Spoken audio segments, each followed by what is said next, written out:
Ողջույն, Ուն TV podcast-ային տաղավարում է արհեստական ննդեն բանականի podcast-ը։ Ձեզ հետ է Անուշիկ Գևորգյանը։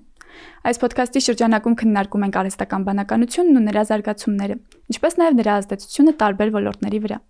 Այսօր խոսելու ենք բիզնեսի եւ արհեստական բանականության մասին։ Այս թեմայի շուրջ զրուցելու ենք SmartClick եւ Viral Mango ընկերությունների համահիմնադիր Ռեմ Դարփինյանի հետ։ Բարև ձեզ, պարոն Դարփինյան։ Ողջույն։ Պարոն Դարփինյան, մեր նախորդ podcast-ը մենք սկսեցինք պարոն Դարփինյանը մեզ հյուրընկալվում է երկրորդ անգամ։ Առաջին եթերաշրջանում մեր podcast-ը սկսեցինք այն մտքով, որ դուք կաք իմ դիպլոմային աշխատանքում։ Այստեղ ուզում եմ սկսել նաև այն մտքով, որ դուք կաք նաև իմ թեզում։ Մի քանի օրից պաշտպանելու եմ թեզս, բայց այստեղ մի քիչ ուրիշ կոմպոնենտով կաք։ Դիպլոմային աշխատանքում ես հոդված էի վերցրել Forbes-ից, որտեղ գիշեք, որ վերջում տեսա, որ ձեր անուն ազգանունն է, այնց որոշեցի, որ անպայման պետք է լինի աշխատանքիս մեջ, այստեղ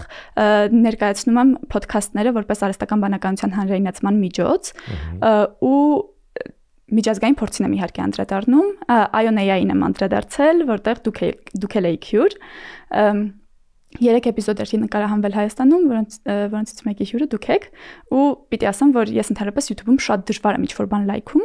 տենց այդ podcast-ի, լուրջ եմ ասում, այդ podcast-ը առաջին 3 րոպեներ երևի որ նայել էի, միանգամից մտալ լայքեցի, որովհետև շատ հոգեհարազատ էր, ձեզնից էր իհարկե, ոչ թե։ Շնորհակալություն։ Չնայած ION-ի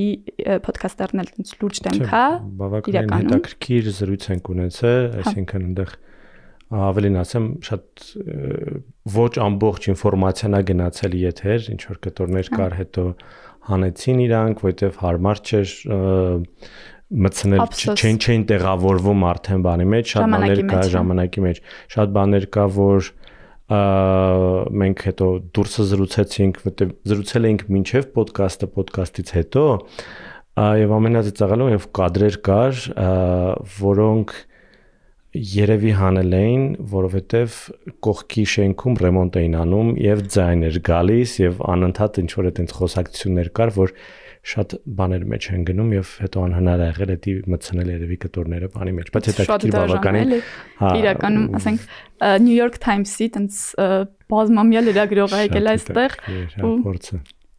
ու չի ստացվել, պետք է հրավիրել մեր ստուդիա։ Հայկական իրականություն, հա։ Դաժան է, ինչ խոսք։ Բայց այդ podcast-ում դուք երևի եթե չեմ սխալվում, հենց սկզբի հատվածում քննարկում էիք, թե ընդհանրապես ինչի որոշեցիք մտնել արհեստական բանականության ոլորտ, ու ասում էիք, որ Հայաստանը սկզբում որ նայում էիք, չկար այդ ցուցակում, ամբողջ աշխարհում արհեստական բանականության կիրառման ցուցակ էր, հա։ Իսկ հիմա ստուգել եք, այդ ժամանակ որ ասացիք 53-րդ տեղում էր, եթե չեմ սխալվում, վերջին շրջանում ստուգել եք, այդ 1 տարի առաջ էր podcast-ը։ Վերջի ունեցած տվյալներով հակառակ սկսել ենք ընկնել արդեն։ Հա, որովհետև հենց AI բումը եղավ մի քանի տարի առաջ, մոտ մի 2-3 տարի առաջ արդեն ChatGPT-ն, որ արդեն դարավ ավելի 22-ից, երբ որ արդեն առօրյա գործիք դարավ, շատ խաղացողներ, որոնք առաջ մտածում էին, որ արհեստական բանականությունը բավականին թանկ հաճույք է, դժվար է դրա մեջ մտնել, հասկացան, որ ավելի հեշտ է մտնել այդ ուղղությամբ, վերցնելով ChatGPT-ին եւ իր վրա ինչ-որ այդպես բաբլն սարքել։ Եվ սկսեց մի տեսակ կորել այդ իրականությունը, թե ով է իրական AI անում, եւ ով է իրական AI-ի վրա ինչ-որ մի բան ձևավորել եւ ցույց տալիս։ Այսինքն այդ իրականում AI-ը անել չի, եթե վերցնում են օրինակ, չգիտեմ, ChatGPT-ին կամ նմանատիպ որևէ մոդել ու իր վրա ինչ-որ բան են փորձում անել։ Դուք իրականում այդ ժամանակ դուք օգտագործում եք AI պրոստո տենց ասած լավ UX-ով, լավ դիզայնով եւ լավ ձեր հարցը ճիշտ ձևակերպելով, բայց իրականում եթե ասել որ դա AI-ը, նո իրականությունում դա AI չի։ Դա AI-ի մի քիչ օգտագործել, բայց շատ ժամանակ քանի որ մենք չենք պատկերացնում թե ինչ տեխնոլոգիա աշխատում այս AI-ի հետևը, այս ծրագրի հետևը, մեզ թվում է որ միգուցե իրանք են արել եւ այդ ոնց որ բանի մեջ դժվար է լինում ցույց տալ որ մենք շատ նոր տեխնոլոգիաներ ենք անում եւ մենք նորարար բաներ ենք անում Հայաստանում, երբ որ ասենք, չգիտեմ, նույն հարևան պետություններում միգուցե ավելի շատ ստարտափներ հայտնվեն, որոնք օգտագործում են արհեստական բանականություն, բայց իրականում հայտնվում են ոչ մի եւ հայտնվում են արդեն էլի։ Եվ այդտեղ դժվար է լինում արդեն հասկանալ, թե մի հատ տենց գիծ նշել, թե որտեղ է իրական արհեստական բանականությունը եւ որտեղ է բաները։ Այստեղ հնարավոր է լինում արհեստական բանականության մասով Հայաստանը ըստ ձեզ դա գալիս է արդեն հոդվածներով, արդեն գալիս է ինչ-որ publication-ներով, տարբեր համաշխարհային բաներում, ալգորիթմների հորինելով եւ ցույց տալով, որ մենք ինչ-որ տեխնոլոգիաներ ունենք, որը Հայաստանում մենք դեռ էլի քիչ թմեր կան, որ ասենք Երևանեն հրանտի գլխավորությամբ, որոնք այտենց կարողանում են այդպիսի հոդվածներ անել, բայց իրենք շատ չեն հասցնում շատ արագ եւ շատ մեծ քանակությամբ այդ հոդվածները բրթեն առաջ եւ հրապարակել եւ որ մենք կարողանանք արդեն այդ ինդեքսում բարձրանանք։ Բացի դրանից կա կոմպոնենտներից մեկը, որով այդ գնահատականը տրվում է, պետության օգտագործումն արհեստական բանականությանը մեր առօրյա կյանքում։ Այսինքն դա էլ դեռ մենք չենք տեսնում, որ դժվար է պետական կառույցներում օգտագործել դա, պետք է շատ բազմազան էտապներով անցնի արհեստական բանականությունը, մինչև պետությունը որոշի, որ կարող է օգտագործել սա։ Հա, բայց այստեղ բախվում ենք արհեստական բանականությունը շատ արագ զարգացող ոլորտ է ու այն հոդվածը, որը ես վերցրել եւ օգտագործել եմ իմ դիպլոմային աշխատանքում, դուք հենց դրան էլ անդրադառնում եք, որ ոլորտը շատ արագ զարգանում, իսկ էթիկական ուղեցույցներն ու կանոնագրքերը, օրինակ շատ դժվար ու դանդաղ են, այսպես ասած, առաջ մղվում։ Նույն կերպ էլ կարող ենք ասել, որ պետություններն են շատ դանդաղ սկսում օգտագործել իրենց պետական կառավարման համակարգում արհեստական բանականությունը, բայց ոլորտի արագ զարգանալու հետ մեկտեղ էս խնդիր չի։ Եվ այո եւ ոչ։ Ինքը երկկողմանի խնդիր է, որովհետեւ մի կողմից պետությունը իրավունք չունի սխալվելու։ Իրենք չեն կարող ամեն նորարար տեխնոլոգիաները արագ վերցնեն օգտագործեն, որովհետև սխալմունքի դեպքում պատասխանատվություն կրելու է ամբողջ պետությունը։ Այսինքն պետք է 7 անգամ չափել, 1 անգամ կտրել, հա։ Շատ կարևոր է դա։ Դրա համար շատ բաներ կան, որ տարբեր պետությունները, ոչ միայն Հայաստանը, ցանկացած մեծ զարգացած պետություններ շատ դանդաղ այդ process-ները առաջ գնում, որովհետև իրենք պետք է համոզված լինեն, որ դա չի վնասի եւ կբերի այն օգուտը, որի մասին իրենք ակնկալում են։ Բայց մյուս կողմից գալիս այն խնդիրը, որ այն պետությունները, որոնք արագ կարողանան վերցնել եւ օգտագործել այդ տեխնոլոգիաները, կստանան հնարավորություն ել արագ աճելու եւ մրցակցային առավելություն ունենալու։ Հիմա այս երկընտրանքի առաջ Հայաստանը որ թեւը այսպես ասած պետքա բռնի ձեզ։ Ստեղ ավելի պետքա երևի տենց բալանսային մոտիկանալ այդ խնդրին, ինչ որ առանձին խնդիրներ դնել, որոնք պետք է արագ լուծվել եւ հնարավորության ոնց որ ասած error rate-ը բարձր պահել, հնարավորությունը, որ եթե սխալ կլինի, շատ վնաս չի բերի, եւ այդ ինդուստրիաներում սկսել արագ օգտագործել տեխնոլոգիաներ արհեստական բանականության եւ տեսնել թե ինչ արդյունքներ են ստանում։ Եթե արդյունքները մեզ բավարարեն, կամաց ոնց որ ավելի մեծացնել ուժը եւ ոնց որ արհեստական բանականության կիրառումը առօրյա մեր կյանքում։ Բայց այս դեպքում նաև պետքա որ պետությունը լուրջ ներդրումներ կատարի այս ոլորտում։ Ըստ ձեզ Հայաստանը լուրջ ներդրումներ կատարում է։ Ես հասկանում եմ, որ մենք բիզնեսից ընդհանրապես չենք խոսել դեռ, բայց շտապ կգանք բիզնեսին։ Իմ ունեցած տվյալներով, այո, մենք բավականին պրոգրեսիվ ենք նայում դեպի այս տեխնոլոգիաներին, հա, արհեստական բանականության, պլաններ կան օգտագործվելու, մենք արդեն ունենք Հայաստանում սուպերկոմպյուտեր եւ ոչ միայն մի հատ, արդեն մի քանի հատ հեսա կլինի, որը էլիկ այն կոմպոնենտներից մեկն է, որ արհեստական բանականությունը data center։ Կարևոր չէ այդքան data center-ը, եթե իրականություն վերցնենք, հիմիկվա դրությամբ տեխնոլոգիական հնարավորություններ մեզ թույլ են տալի նույնիսկ Հայաստանում չունենալ այդ data center-ը եւ տվյալները, բայց էլի գալիս ենք մյուս խնդրին, որ պետությունը իրավունք չունի այդ տվյալները դրսի սերվերներում, data center-ներում պահել, ունենք data center-ներ իրականում, այնպես չի որ չունենք եւ գնալով ավելի շատ կունենանք մոտակա ժամանակներ, ասեմ դες։ Այդ ուղղությամբ մենք գնում ենք իմ իմանալով եւ բավականին արագ ի տարբերություն մնացած ուրիշ պետությունների, որտեղ ասենք այն տվյալները, որ ես ունեմ, որ ինչ են ոնց են փորձում անեն մեծ եւ եվրոպական եւ ուրիշ ռեգիոնների պետությունները։ Այստեղ Հայաստանի հետ փոքր լինելը ավելի ճկուն է դարձնում։ Փոքր լինելը մեզ ավելի ճկուն է դարձնում եւ մենք կարող է եւ միգուցե ավելի շուտ սկսենք օգտագործել մեր առօրյա կյանքում Քան շատ մեծ զարգացած երկրներ, առավել եւս Եվրոպայում։ Եվրոպայում դե շատ խիստ է իրականում ամեն ինչ։ Այնտեղ էլ իրանց քանի որ էլի Եվրոպական միությունում ոչ միայն մեկ պետություն է, այլ շատ են, պետք է շատ process-ներ անցնի։ Այն տեսակետից, որ մենք ոնց որ ոչ մեկի հետ չպիտի խորհրդակցենք այդ հարցով, շատ ավելի արագ այդ process-ները տեղ ունենում։ Եվ ես տեսնում եմ, որ մեր միակ ճանապարհն է գնալու դեպի այդ ուղղությամբ, անկեղծ ասած, որովհետև հիմիկվադրությամբ արհեստական բանականությունը թույլ է տալի 10 եւ 100 անգամ միգուցե ինչ որ ոլորտներում աճել առանց ավելացնելու մարդկային ռեսուրսներ։ Նոր նավթի գաղափարը, որ արհեստական բանականությունը նոր նավթ է։ Ну, արհեստական բանականություն չի նոր նավթը, տվյալներն են նոր նավթը։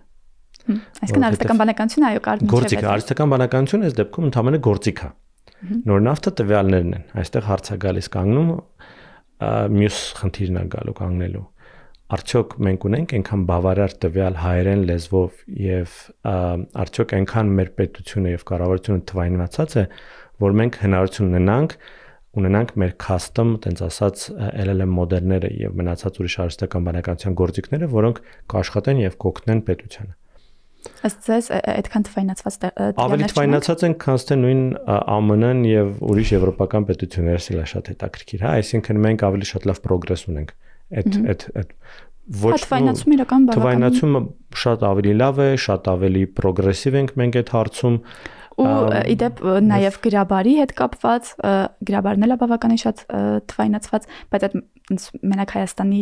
շնորհիվ չի, այդ նաև Մխիթարյան միաբանության շնորհիվ է ու բարբարների հետ կապված էլ իրականում այն բարբարների, ոչ թե այն բարբարների, որոնցով մենք հիմա խոսում ենք, այլ այն բարբարների, որոնք մոռացության ճանապարհին են, օրինակ Սասնա բարբառը, Մշո բարբառը, Վանի բարբառը, արհեստական բանականությունը այդ բարբառներով կարողանում է խոսել ու բավականին լավ։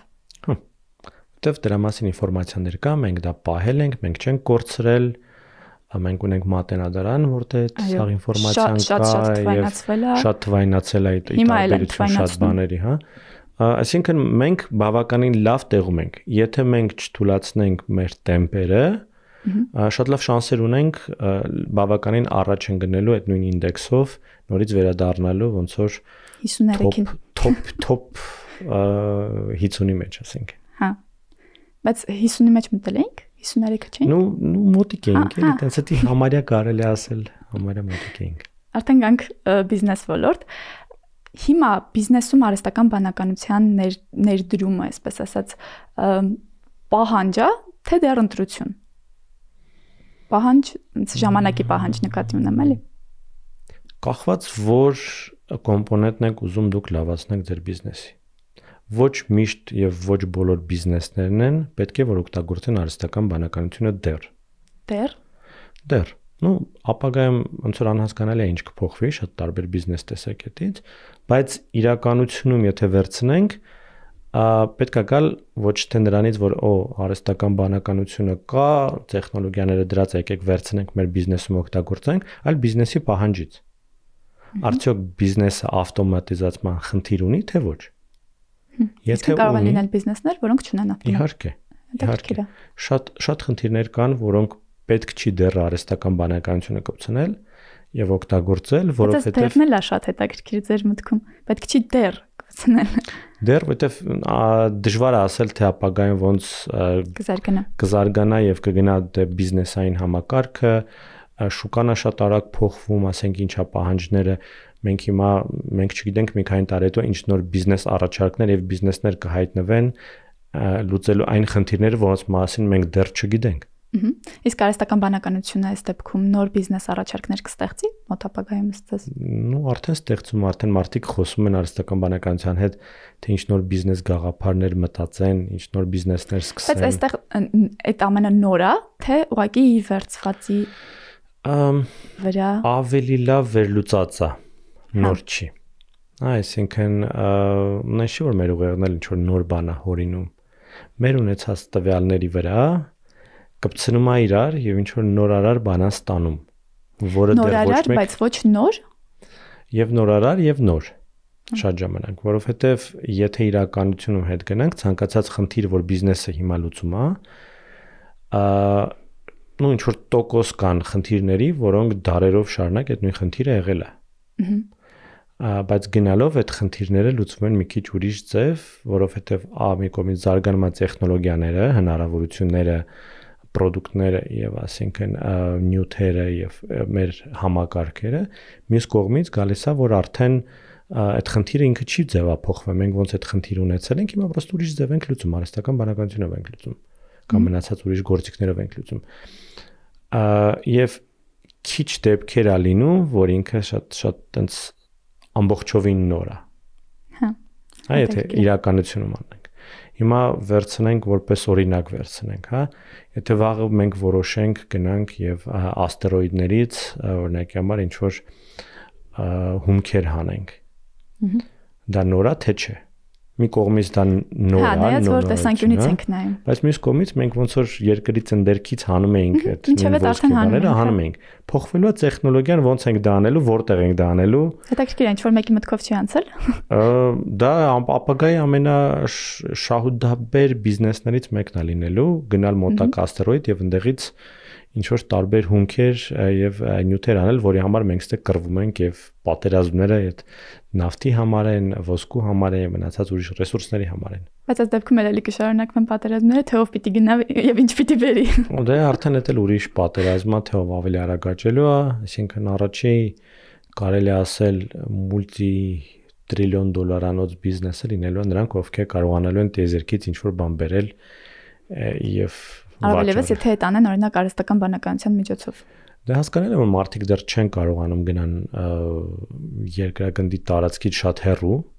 այսինքն դա խնդիրը ոչ թե դաժե տեխնոլոգիան է այս դեպքում, այլ մարդկային հնարավորությունները։ Այսինքն մի քիչ ավելի ուրիշ կողմ գնացինք,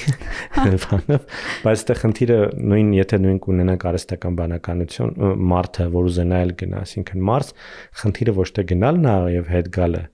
այլ այդ գնալու ժամանակ մենք ավելի շատ ռադիացիա ենք ստանալու, քան թե մեր մարմինը կարող է դիմանա։ Այստեղ գալիս որ արհեստական բանականությունը մի քիչ հարցական է, հետ կգանք թե չէ։ Չհասնենք էլ միգուցե, որովհետև 6 ամիս այդքան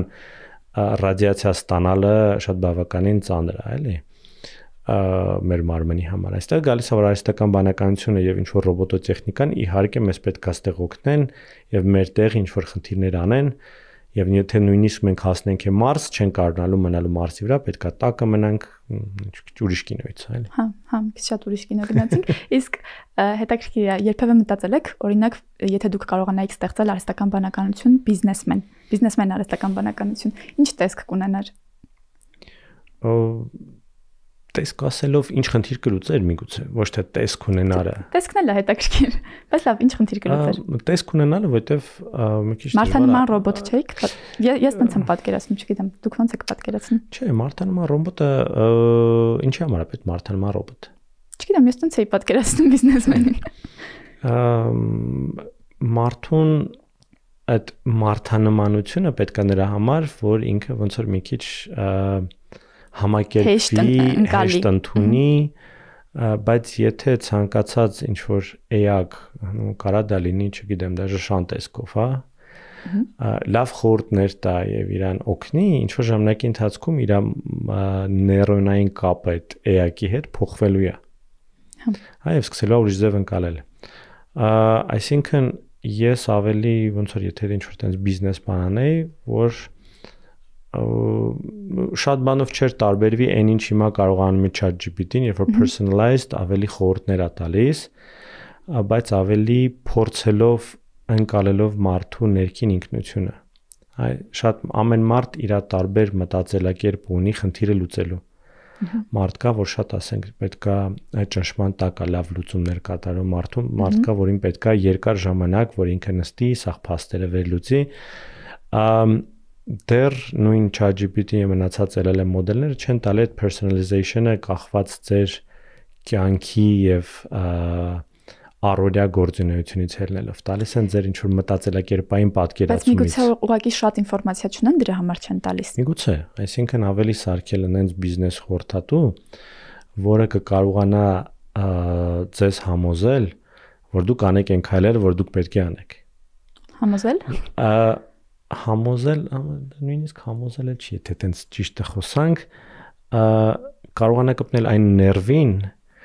որը ձեզ կստիպի անել, հա, մարդկա, որին պետքա ստիպել, մարդկա, որին պետքա խնդրել, մարդկա, որին պետքա պրոստը բացատրել ուղղությունը եւ ինքը կգնա դրա հետևից, հա։ Այդ մի քիչ ավելի այդ փսիխոլոգիայի ուղղությունից է, որը հիմա հոգեբան ստացվեց։ Հա, հոգեբան ստացվեց, որը ճիշտ կողորթի ձեզ կյանքում, որովհետեւ հիմա կվադրությամբ, եթե մենք խոսում ենք նույն ChatGPT-ից, ինքը շատ բարեհամբույր է։ Ինչ ասեք, ինքը շատ պուպույր, հա, վայս ինչ լավ միտք ես առաջարկում, վայս ինչ լավն ես, քննադատություն չկա համարյա։ Բայց ոչ բոլորի համար ասում եմ, որ քննադատի, ու ասում եմ, որ քննադատը տենց շատ բայց ստացվում է, որ դուք պետք է ասեք, ինչ ձեզ անի, ոչ թե ինքը հասկանա, ոնց ձեր հետ դուք ով եք եւ ոնց ձեր հետ շփվի, ոնց ձեր հետ աշխատի, ձեր տրամադրությունը փոխվում է օրեցօր, այսինքն այդ personalization-ը ավելի կարևոր է դառնում բիզնեսի հետ կապված, էլի։ Իսկ արհեստական բանականությունը հիմա արդեն շատ հաճախ օգտագործվում է տարբեր բիզնեսներում որոշումներ կայացնելու մակարդակով, օրինակ, չգիտեմ, Amazon-ն է վաճառքների կանխատեսման համար օգտագործում կամ նմանատիպ շատ կազմակերպություններ են օգտագործում, որոշումներ կայացնելը ճիշտ է թողնել արհեստական բանականությանը բիզնեսում։ Կախված որոշման կարևորության սխալի գնից, տենց ասեմ։ Հա, եթե սխալվի, ինչ կին կունենա։ Հա, այսինքն, այստեղ պետք է մի հատ ամեն կազմակերպություն իր համար է որոշում,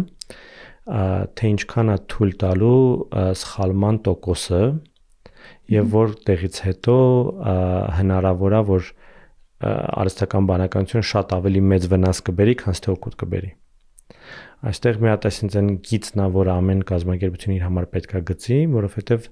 վառ օրինակ կար, որ մինչև էս արհեստական բանականության բումը վերջի տարիների, մոտ մի 5-6 տարի առաջ, տենց լուծում էին ստացել արհեստական բանականության, որ բորսայում առնում էր եւ վաճառում էր ակցիաներ տարբեր կազմակերպությունների իր լոգիկայով հասկանալով թե երբ պետքա գնել, երբ պետքա վաճառել եւ ինչ գնով վաճառել եւ ինչ գնով գնել։ Եվ սխալման պատճառով մի հատ ճապոնական կազմակերպություն $10 միլիարդ փող կորցրեց բուկվալն մի քանի րոպեի ընթացքում։ Միլիարդներ 10։ Հա, որովհետեւ որոշեց, որ ինքը արհեստական բանականությունը չգիտես ինչի, որոշեց, որ ինքը պետքա վաճառի մի ցենտով, երբ որ այդ ակցիաների գինը արժեն հազարավոր դոլարներ։ Եվ հասկանալի է, այստեղ, այսինքն իր որոշում կայացնելն էլ մենք չենք կարողանում մինչև վերջ հասկանալ։ Մենք ասելով ոչ թե նկատի ունեմ ես եւ դուք, այլ հենց արհեստական բանականության մոդել ստեղծողները նույնիսկ ասում են, որ իրենք մինչև վերջ չեն հասկանում, թե ինչի եկավ այս output-ին, այս վերջնարդյունքին։ Կան բաց մոդելներ, եթե մենք խոսում ենք LLM մոդելների մասին, այս language մոդելների մասին, կան մոդելներ, որոնք բաց են եւ իրենք բացատրում են, թե ինչի են դա կատարել։ Այսինքն reasoning-ը տալիս են, որ ես մտածում եմ սենց, հետո մտածում եմ սենց, հետո մտածում եմ սենց, դրա համար սենց լուծում եմ դες տալի։ Բայց մենք մինչև վերջ չենք կարող վստահ լինել իրականում տենց է, թե չէ։ Ну, մեծ հավանականությամբ, եթե ինքը reasoning-ը տալիս է, եթե դրած է reasoning-ը, հնարավորություն է լինում հասկանալ, թե ինչի է տենց մտածել։ Ոնց է գնացել այդ մտածելու գիծը։ Ոնց է գնացել մտածելու գիծը եւ միգուցե ինչ որ ձև ուղղել այդ գիծը։ Ոչ թե հստակ ասել այսինքն հարա, որովհետև երբ մենք սկսենք ազդել է դրա վրա, արդեն ստացվի որ ինքը արհեստական բանականություն ու տենց են next երրորդ generation-ի արհեստական բանականություն չէ, առաջին generation-ի է, եւ ինքը if else-երով, այսինքն եթե լինի սա, արա սա, դառնում է արդեն դեն առաջին 50-ական 60-ական թվականներին ինչ մենք ունենք արհեստական բանականություն։ Լինի սա, արա սա։ Լինի սա, արա սա, եթե սա չի լինում, ուրեմն սա մի արա։ Արդեն դա դառնում է, որ նման չի, հա, հետ են գնալու ավելի, քան թե։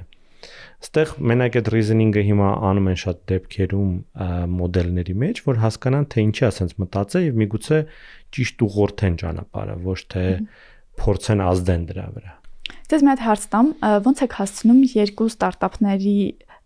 մեջտեղում, այստեղ այսպես ասած ժամանակ գտնել այս երկու ստարտափների հետ մեկտեղ, նաեւ դուք այնպես բավականին ակտիվ հասարակական գործունեությամբ եք զբաղվում, այսօր էլ եկել եք մեզ հյուր, ոնց եք հասցնում։ Սա կարելի է ասել,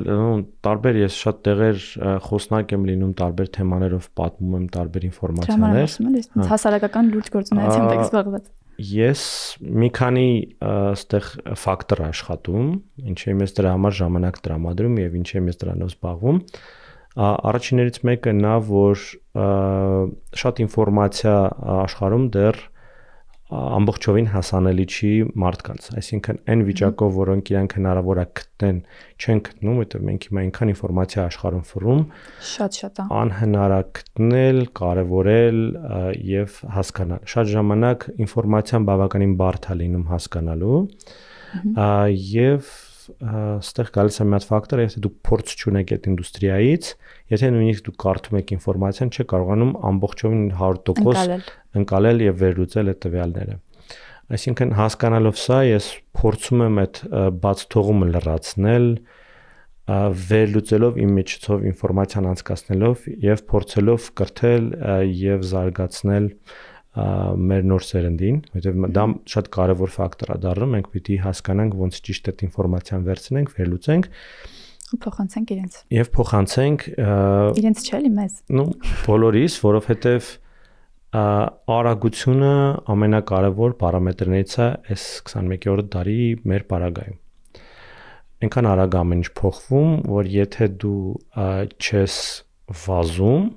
այլ դանդաղ քայլում ես, դու արդեն ուշացել ես։ Ու ոչ թե մենակ ստե հարցը վազելու մեջ է, այլ վազելու ճիշտ ուղղությամբ։ Հա, դու կարող ես վազես, բայց դու վազես սխալ ուղղությամբ, դա բերի ավելի վատ արդյունքների, քան եթե դու դանդաղ, բայց ճիշտ ուղղությամբ ես գնում։ Եվ երկրորդ կոմպոնենտը ցանկացած ինֆորմացիա, ցանկացած տեղ, որտեղ ես խոսում եմ, դա կլինի ինչ-որ տարբեր կոնֆերանսներ, տարբեր ինչ-որ դասեր, որ տալիս եմ, ու ես տալիս եմ տարբեր դասեր, այսինքն արհեստական բանականություն, մարքեթինգ, բիզնես, ինֆլուենսեր մարքեթինգ, շատ բաներ։ Ես ինֆորմացիան գնում եմ, ստուգում եմ, վերստուգում եմ, ել ավելի եմ վերստուգում,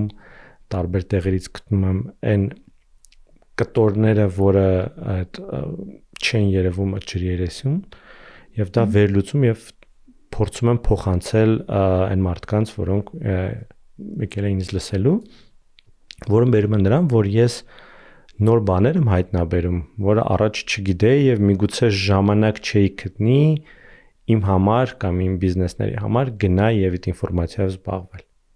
Հենց բիզնեսների համար։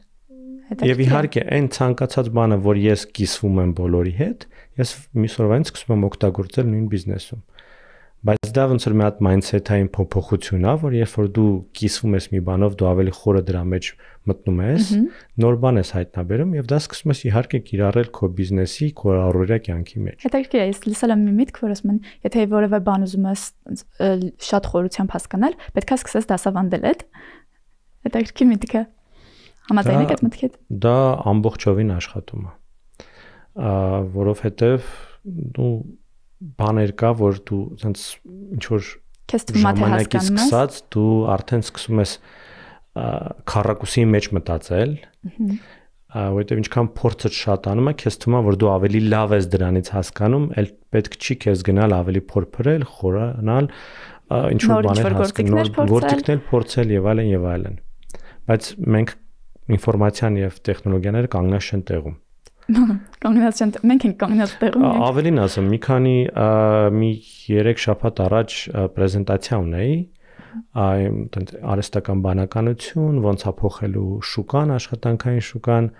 Հետաքրքիր է։ Եվ պրեզենտացիաս պատրաստել էի, 10 օր շուտ, ամեն ինչ պատրաստ եղաներ։ Մի օր առաջ որոշեցի վեր բացեմ, միած ստուգեմ ամեն ինչ լավ աշխատում, տենց սլայդերի վրայով անցնում եմ եւ երևի մոտ մի 7% սլայդերի փոխել եմ, որովհետև 10 օրվա մեջ ինֆորմացիա էր փոխվել, նոր բաներ էին եկել, նոր այն ինչ ասում էի, որ սա նորարար տեխնոլոգիա է, ինքը արդեն ընկել էր երկրորդ, երրորդ տեղը։ Արդեն ընկել էր ասենք ցուցակում երկրորդ, երրորդ տեղը։ Այսինքն խնդիր էր դառնում, որ 10 օրվա մեջ այն ինչ ես արդեն վերլուծել էի 10 օր առաջ ինքը նորարար էր, արդեն փոխվել էր։ Բայց ես եթե օրինակի համար պրեզենտացիա չունենայի, ես միգուցե ասենք չտնայի, որ նոր տեխնոլոգիա հետազոտեի, չնայեի, չփորձեի։ Բայց եթե չհետազոտեիք էլ, եթե նույնիսկ չմտնեիք ոնց որ ստուգելու ոնց է աշխատում, եթե չհետազոտեիք էլ, միևնույնն է, հաջորդ օրը չէիք էլ իմանալու որ կա, այսինքն այդ գործընթացը դուք մինչև էդ էլ արել եք։ Բաց թողեի, այո։ Այսինքն սա գալիս է նրանից, որ դա օգնում է, որ դու կարողանաք այդ ինֆորմացիան ձեր առօրյա բիզնեսում կամ կյանքում ոնց որ օգտագործել։ Այն ինչով դուք կիսվել եք։ Եվ անձնական տվյալների գաղտնիությունից էլ շատ կարճ փորձենք խոսել, ինչպես արհեստական բանականություններ դնել բիզնեսում, բայց միևնույն ժամանակ անձնական տվյալների պաշտպանությունը բարձր մակարդակի վրա պահել։ Անձնական տվյալների թե բիզնեսի տվյալների։ Բիզնեսի անձնական տվյալների։ Բիզնեսի անձնական տվյալների։ Կախված է թե ինչքան գումար է բիզնես ուզում ներդնի արհեստական բանականության մեջ եւ ինչ արժի իր այդ բիզնեսի տվյալների գաղտնիությունը։ Եթե դուք փոքր բիզնես եք եւ ձեր ունեցած տվյալները, ասենց ասած, ոչ մի տվյալների արտահոսքը չի բերի միլիոնավոր դոլարների կորուստի, այլ ձեր բիզնեսի ինչ որ տվյալներ է, ումից եք առել, քանիսով եք առել, քանիսով եք վաճառել, բարձ տվյալներ է, եթե ինչ որ մեկի ձեռքն գնի, ես չի որ ինչ որ։ Եվ ներքին կոդավորում կարելի է օգտագործել։ Կոդավորումի մասին դա չենք խոսում։ Պրոստը ասում եմ, բարձ տվյալներ է, քանիսով եք գնել, քանիսով եք վաճառել։ Այդ լուրջ բան չի տալու։ Եթե դա բիզնեսին չի բերելու մուլտիմիլիոն դոլար կորուստների, այսինքն օրինակի համար պատկերացրեք Coca-Cola-ն իր Coca-Cola-ի ֆորմուլան դնի ChatGPT-ում, եւ դա դառնա բոլորին հասանելի, հա, դա իրենք կկորցնեն միլիարդավոր դոլարներ։ Այստեղ հարց է գալիս, իրանք դա չեն տանի։ Իհարկե արհեստական բանականություն, տեխնոլոգիաներ եւ այլն։ Բայց եթե դուք փոքր բիզնես եք եւ տենց չեք կորցնելու ոչ մի բան եւ մյուս կողմից էլ ոչ մեկին պետք չի ձեր տվյալները, տենց ասած, կարող եք իհարկե գնալ եւ օգտագործել ցանկացած, ասենք, Grok, ChatGPT, չգիտեմ, Gemma, տասնյակ Gemini, Cloud, ինչ ուզում եք։ Եվ այդտեղ ռիսկ եւ կորուստի հասկացության տեսակետից դες ավելի էժան կնստի օգտագործեք նույն այդ մոդելները, առանց վախենալու, որ եթե մի օր նույնիսկ դեր տվյալները կորեն, դուք այդքան չեք կորցնի, ինչքան դուք օգուտ ստացաք այն ժամանակում, այնքան կարճ ժամանակում, ինչքան հնարավոր էր ինտեգրացիա անելու այդ մոդելները։ Մյուս կողմից գալիս է, եթե դուք enterprise մեծ կազմակերպություն եք եւ ունեք կարևոր տվյալներ, որ այդ տվյալները չպետք է ձեր նույնիսկ շենքի տարածքից դուրս գան, այդտեղ արդեն ստացվում է, որ չէ, պետք է օգտագործել, դուք կարող եք օգտագործել, բայց դե գինն է բարձրանում, այսինքն ձեզ պետք է ներքին data center սարքել, ներքին ինչ որ տենց ինֆրաստրուկտուրա սարքել, վերցնել արդեն ոչ թե փակ մոդելներ, ինչպիսին է ChatGPT-ին, այլ վերցնել ինչ որ բաց մոդելներ, որոնք են Llama-ն կամ Mistral-ը, ներքին կարգով դնել, ունենալ մասնագետներ, որոնք իրանք կձևափոխեն ձեր բիզնեսին համապատասխան, տվյալները կվերա ստուգեն եւ վերա տրեյնեն, հա, վերահսկողությունը միևնույնն է շատ կարևոր։ Եվ դա ավելի թանկ է նստում։ Այստեղ նորից խնդիրը գալիս է, որ եթե պատրաստ եք թանկ վճարել դրա համար, իհարկե դա հասանելի է։ Դա կա եւ հնարավոր է դա անել եւ դա անում են։ Եվ դա այդպես է լինելու ցանկացած պետության LLM մոդել, հա, այսինքն պետությունը իրավունք չունի դա տանի cloud կամ տանի ինչ որտեղ բան։ Դա պետք է լինի լոկալ, դա պետք է լինի իր տվյալների վերլուծությունների գաղտնիությունը եւ այլն։ Շատ հետաքրքիր է ու շատ հավես եւ արհեստական բանականության հարցով ավարտենք այսօրվա մեր էպիզոդը, ցես հարց ունի։ Եթե արհեստական բանականությունը լիներ մարդ, ապա ձեր բիզնեսում ինչ պաշտոն կստանար։ Երևի որպես advisor, հա, բիզնեսի advisor, բիզնես խորհրդատու եւ ես կասեի, եթե արդեն թիմի անդամ պիտի լիներ ոչ թե բան, ոչ թե դրսի խորհրդատու, մի հատ sense երևի միքս մի մարդու, որը կլիներ CFO-ի, ֆինանսական մասնագետի, product manager-ի եւ marketing-ի մասնագետի մի մարդ, հա, որովհետեւ հետնել հոգեբան։ Հոգեբանը պարտադիր չի այստեղ։ Հա, այստեղ պետք չի կակրած խառնել։ Այսինքն սա այն համադրությունն է, որ շատ ժամանակ բիզնեսում դա պակասում է, մի մարդ, որ կհասկանա ոնց product առաջ տանել, ոնց դա մարքեթինգայնացնել, այսինքն ոնց դա ներկայացնել շուկային եւ ոնց դրա վրա փող աշխատել։ Շատ ժամանակ կազմակերպություններում դա անում է կամ 3 հատ տարբեր մարդ կամ մաքսիմում 2 հոգի, որոնց մեջ այդ սինխրոնիզացիան ազդում է բիզնեսի աճի վրա։ Ունենալով այդպիսի մի մարդ կազմակերպությունում հնարավորություն ունենք մի հատ այն սուպեր պերսոնա ունենանք, որը կկարողանա ցանկացած product կամ service արագ տանել շուկա, մարքեթինգ անել եւ ճիշտ գնով վաճառել եւ իհարկե փող սարքել կազմակերպության համար։ Ֆանտաստիկ, կփոխանցեմ ձեր պատասխանը հարստական բանականությանը։ Շնորհակալություն ձեր ժամանակի ու հետաքրքիր զրույցի համար։ Շնորհակալություն հրավերի համար։ Հարգելի լսողներ եւ դիտողներ, այսքանով ավարտեցինք այսօրվա ոդքասթը։ Շնորհակալություն նաեւ ձեզ մեզ հետ մինչեւ վերջ լինելու համար եւ իհարկե չմոռանաք բաժանորդագրվել մեր YouTube ալիքին մեր հետագա հաղորդումները բաց չթողնելու համար։